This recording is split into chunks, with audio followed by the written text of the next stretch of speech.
Hi friends, welcome to మన Bommarillu. Upcoming రివ్యూలోకి వెళ్ళిపోదాం. నక్షత్ర పబ్లో ఫుల్గా డ్రింక్ చేసి రౌడీల బారిన పడేసరికి చెర్రీ భూమి చెప్పింది అని నక్షత్రని సేవ్ చేయడానికి నక్షత్ర దగ్గరికి వస్తారు. నక్షత్ర అప్పుడే మత్తుగా ఉండడం వల్ల ఆ రౌడీలిద్దరిని కొట్టి నక్షత్రాన్ని సేవ్ చేస్తాడు చెర్రీ. ఇంకా అలా నక్షత్ర చెర్రీని హక్ చేసుకొని, నువ్వు చాలా స్వీట్ చెర్రీ, నిజంగా నువ్వు చాలా మంచివాడివి అని ఇంకా అలా చెర్రీని హక్ చేసుకుంటుంది నక్షత్ర. ఇది ఇలా ఉండగా గగన్ ఇంటికి ధ్రువ, తార వస్తారు. ధ్రువ, ఏంటి బావగారు, మీరు చేస్తున్న పనేమిటో నాకు అర్థం కావటం లేదు. త్వరలోనే మన 2 పెళ్ళిళ్ళు ఉన్నాయి. అలాంటిది మీరు మీరు తన ఇంటికి వెళ్ళడం ఏంటి? ఆ భూమి ఇంటి చుట్టూ మీరు చక్కర్లు కొట్టడం ఏంటి? ఇది కరెక్ట్ కాదు కదా అని అంటారు. ఇంకా గగన్ పాపం ఏం చెప్పలేక సైలెంట్గా ఉంటారు. అదే టైంలో ఇంకా శారద, బాబు, నేనే గగన్ని వెళ్ళమని బలవంతం చేశాను అని అంటుంది శారద. వెంటనే తార, ఏంటి మీరు వెళ్ళమన్నారా? హో, అంటే ఇదంతా మీరు చేసిన నిర్వాకం అన్నమాట. అయినా ఏంటంటే మీకు పెళ్లి జరగడం ఇష్టం లేదా? మీ అమ్మాయి జీవితం సంతోషంగా ఉండడం మీకు ఇష్టం లేదా? ఎందుకు ఇలా చేస్తున్నారంటే మీరు అని అడుగుతారు. ఇంకా అలా సైలెంట్గా చూస్తూ ఉంటుంది శారద. అయినా వయసు వస్తే సరిపోదు, కొంచెం బుద్ధి అనేలోపు తారా అని గట్టిగా అరుస్తాడు ఆ గగన్. ఒక్కసారిగా షాక్లో ఉండిపోతుందన్నమాట. వెంటనే తారా, ఏంటి గగన్ గారు నా చెల్లిపై అరుస్తున్నారు అని అడుగుతారు.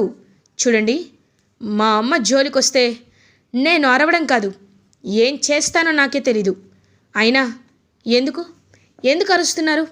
చూడు, మా అమ్మ ఎక్కడ భూమిని వాళ్ళ నాన్న తిడతారోననే పంపించింది, అంతేకాని ఇంకేదో కాదు.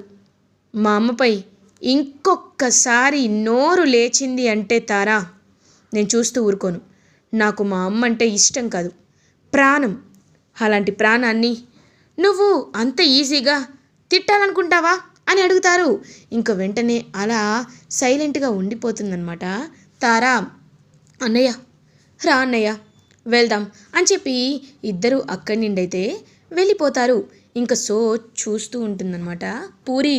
ఏంటన్నయ్య, అమ్మ చేసిన తప్పు కాదని అంటారు. Shut up puri, just shut up. అసలు నువ్వేం మాట్లాడుతున్నావు? కనీసం కామన్ సెన్స్ ఉందా నీకు? అమ్మని తార పెళ్ళికి ముందు అంత అవమానిస్తుంటే నీకు అది కళ్ళకు కనిపించటం లేదా? కేవలం నీకు ఆ ధ్రువ మాత్రమే కనిపిస్తున్నాడా అని అడుగుతారు గగన్. ఒక్కసారిగా పూరి, అంటే నువ్వు కూడా నన్ను అపార్థం చేసుకుంటున్నావు కదా. అర్థమైంది అన్నయ్య, అర్థమైంది అని ఇంకా అలా రూమ్లోకి వెళ్ళిపోతుందనమాట తారా గురించి. ఇంక పూరి అయితే అప్పుడే శారద, ఎందుకో పూరి ఇంతలా ఎందుకు ఇలా మాట్లాడుతుందో నాకైతే అర్థమే కావటం లేదు. పూరిలో మార్పు కారణం ఏంటి అని చెప్పి ఇంకా అలా ఆలోచనలో పడతారనమాట శారద.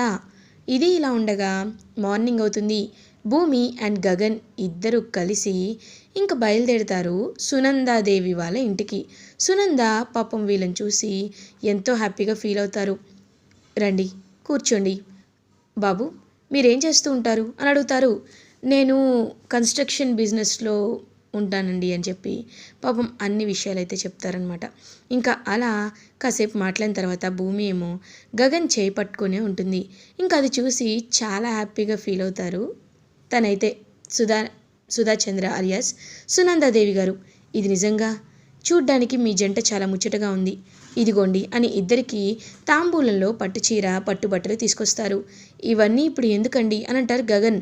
చూడు బాబు, తను శోభాచంద్ర కూతురు, అంటే తను నాకు కూడా కూతురు లాంటిదే. కాబట్టి ఇంటికి వచ్చిన కూతురు అల్లుడికి ఖచ్చితంగా బట్టలు పెట్టాలి కదా, అది మన సాంప్రదాయం అని ఇంకా ఎంతో అంటే ఎంతో హ్యాపీగా పాపం అయితే బట్టలు అయితే పెడతారు. అదంతా చూస్తూ చాలా హ్యాపీగా ఫీల్ అవుతారు భూమి. ఇంకా ఇద్దరు ఆశీర్వాదం తీసుకుంటూ ఉంటే అష్టైశ్వర్య ప్రాప్తిరస్తు అని ఇద్దరికి ఆశీర్వాదం ఇస్తారు. గగన్ చేతిలో భూమి చేయి పెట్టి, చూడు గగన్, భూమి చాలా మంచి అమ్మాయి. మీ ఇద్దరి మధ్యలో ఎన్నైనా అపార్థాలు రావచ్చు, కానీ ఆ అపార్థాలని మీరు తొలగించుకొని ఒకరి కోసం ఒకరు బ్రతకాలి. భార్యాభర్తల బంధంలో చిన్న చిన్న గొడవలు రావడం సహజం, ఆ గొడవల్ని పెద్దవి చేసుకొని మూడో వ్యక్తికి ఛాన్స్ ఇచ్చి మీ జీవితాన్ని మీరు నాశనం చేసుకోవద్దు. నేను కోరుకునేది అదే బాబు, అదే అని చెప్పి పాపం అలా ఇద్దరి చేతుల్ని దగ్గర చేస్తారు. గగన్ భూమి వైపు చూస్తూ ఉంటే భూమి కూడా గగన్ వైపు చూస్తూ ఉంటుంది. ఇది ఇలా ఉండగా భూమి ఎంతో హ్యాపీగా ఇంటికి రీచ్ అవుతుంది. శరత్చంద్ర భూమి వైపు చూస్తూ ఉంటారు. ఎక్కడికి వెళ్ళొస్తున్నావు భూమి అని అడుగుతారు. నాన్న, అదే డ్యాన్స్ టీచర్ సుధాచంద్ర గారు ఉన్నారు కదా, ఆవిడ దగ్గరికి వెళ్ళొస్తున్నాను నాన్న అని అంటారు. అవునా, ఆవిడతో వీలైనంత దూరంగా ఉండు.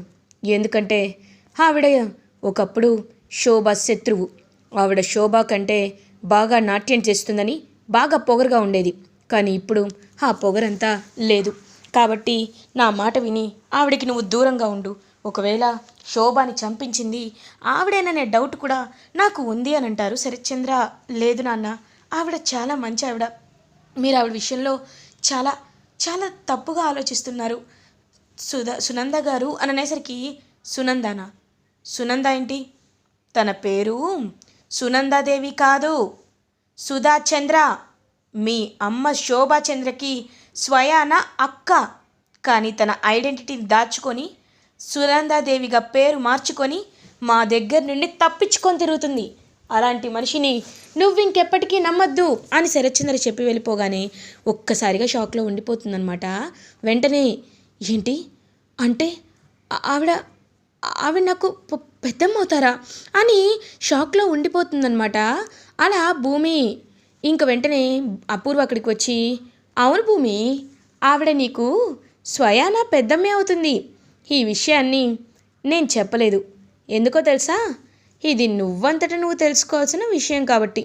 అయినా ఏమీ పర్లేదు, నీ అమ్మని ఎలా నీకు దూరం చేశానో మీ పెద్దమ్మని కూడా అలాగే దూరం చేస్తాను అనేలోపు అపూర్వ అని గట్టిగా అరుస్తుంది భూమి.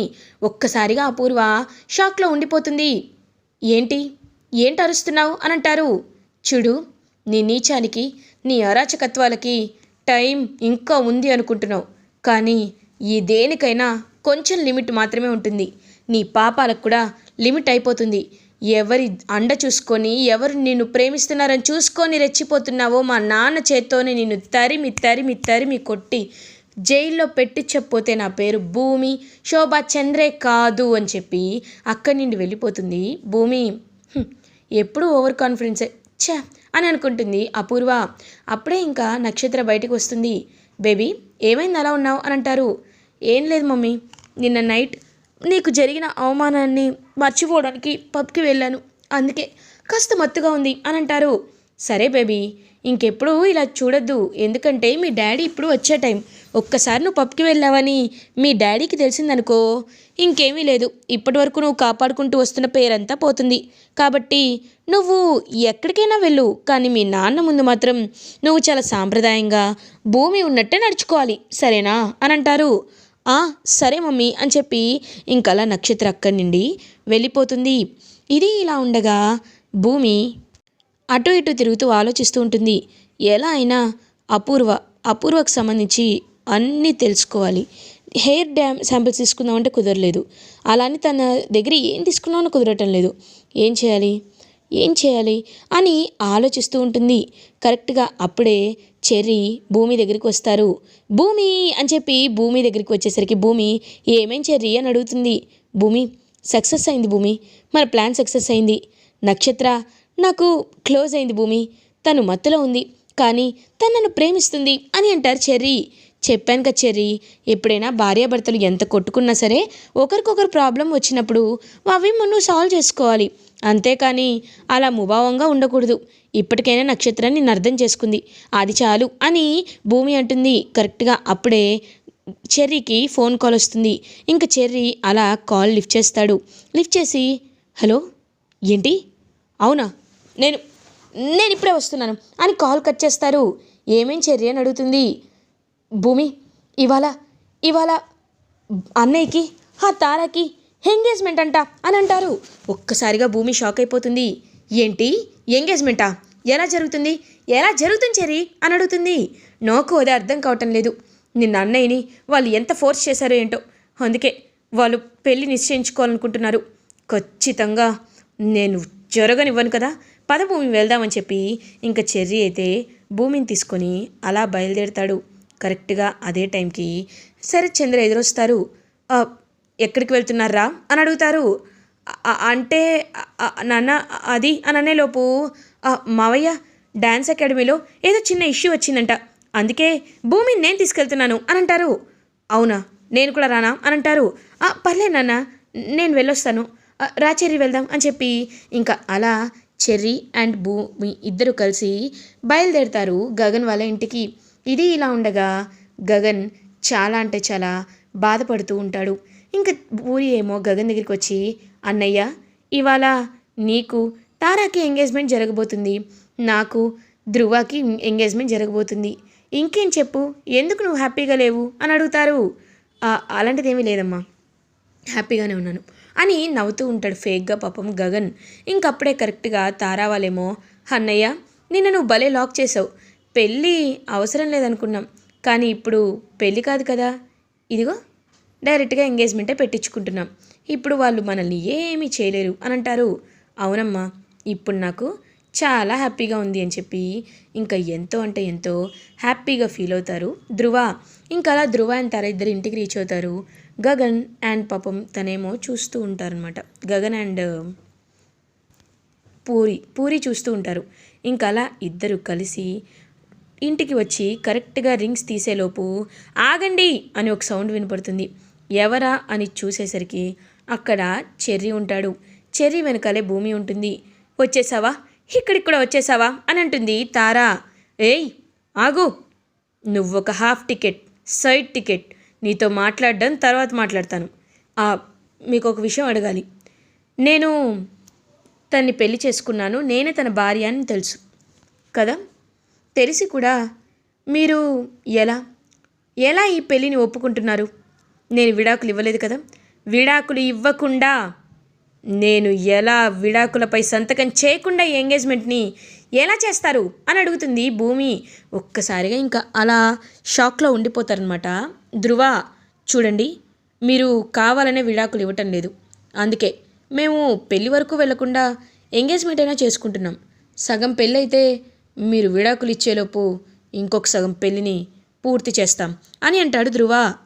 అయినా ఏంటి ధ్రువ, తనకి సంజయ్షి ఇస్తున్నావేంటి?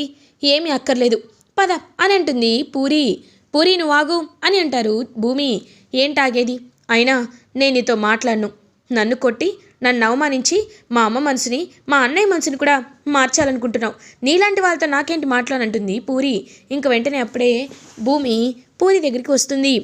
చూడు పూరి, నువ్వు ఆ వీడియో చూసి నేను నిజంగా నీ జీవితాన్ని నాశనం చేస్తానేమో అని నువ్వు అనుకుంటున్నావు, కానీ అది ఏమాత్రం నిజం కాదు అని నేను గుండెలపై చేసుకొని మనస్ఫూర్తిగా చెప్తున్నాను అని అంటారు.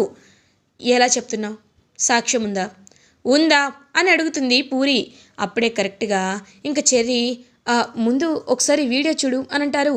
వీడియో చూసేసరికి ఇంకా అలా పూరి మాట్లాడుతూ ఉంటుంది.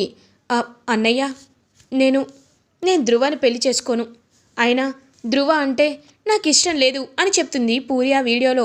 ఒక్కసారిగా షాక్లో ఉండిపోతారనమాట వెంటనే ధ్రువ అండ్ పూరి.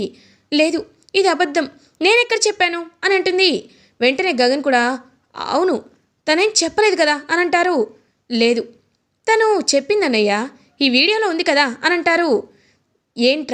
ఏంటి ఏదో ఫేక్ వీడియో చూపించి నన్ను ధ్రువ గారిని విడతీయాలనుకుంటున్నావా అని అంటుంది పూరి. ఎగ్జాక్ట్లీ పూరి, ఎగ్జాక్ట్లీ, అన్నయ్య భూమి విషయంలో కూడా ఇదే జరిగింది. కావాలనే అపూర్వ కక్ష కట్టి వీరిద్దరిని విడతీయాలనే ఫేక్ వీడియోని సృష్టించింది. ఈ విషయం నీకు అర్థమయ్యేలా చెప్పాలనే నీ వీడియోని కూడా ఫేక్ చేశాను. అన్నయ్య, ఒక్క ఛాన్స్ ఇవ్వన్నయ్య, ఖచ్చితంగా అపూర్వ ఇదంతా చేసిందని భూమి నిరూపిస్తుంది అని అంటారు. అవును బావా, నాకు ఒక్క ఛాన్స్ ఇవ్వని అడుగుతుంది పాపం భూమి. ఇంకా అలా చూస్తూ ఉంటుంది తారా. ఇంకా వీళ్ళ మాటలు పట్టించుకుంటారేంటి గగన్ గారు, మీరు పట్టించుకోకండి అని అంటుంది. లేదు, ఒకటి మాత్రం నిజం, పూరి భూమి వల్ల చాలా బాధపడుతుంది, కానీ ఆ బాధని నేను తీసేయాలనుకుంటున్నాను. సరే, ఖచ్చితంగా మీకు నేను వారం రోజులు టైం ఇస్తాను. ఆ లోపు నువ్వు నిజాన్ని నిరూపించుకోవాలి అని అంటారు గగన్. ఇంకప్పుడే ధ్రువ వెంటనే చూడండి బావగారు, ఇందులో నేను ఇంకొక కన్క్లూజన్ చెప్తున్నాను. ఒకవేళ నిజం నిరూపించుకోలేకపోతే అప్పుడు వారం తర్వాత ఈ భూమి గగన్ గారికి విడాకులు ఇచ్చేయాలి, ఓకేనా అని అంటారు. ఒక్కసారిగా ఇంకా పాపం భూమి హార్ట్ బ్రేక్ అయిపోతుంది. ఇదెక్కడ కండిషన్ అని అంటాడు చెర్రీ. చెర్రీ ఆగు, ఖచ్చితంగా నేను నిరూపించుకుంటాననే నమ్మకం నాకుంది. నేను ఈ ఛాలెంజ్ని యాక్సెప్ట్ చేస్తున్నాను. వారం రోజుల్లో అపూర్వనే మా మధ్య చిచ్చు పెట్టింది అని నేను నిరూపిస్తాను. నిరూపించలేకపోతే మీరు చెప్పినట్టే విడాకుల పేపర్స్పై సంతకం చేస్తాను అని భూమి ఛాలెంజ్ చేస్తుంది. ఇంకా ఎంతో హ్యాపీగా ఫీల్ అవుతారనమాట తారా అండ్ ధ్రువ. గగన్ భూమితో ఎలాగైనా నిరూపించగలదు అనే చాలా కాన్ఫిడెన్స్తో ఉంటారు. ఇలా ఎపిసోడ్ ఎండ్ అవుతుంది. ఫర్దర్ ఎపిసోడ్ రివ్యూస్ ముందుగా మీకు కావాలి అనుకుంటే మా ఛానల్ని సబ్స్క్రైబ్ చేసుకోండి. Thanks for watching.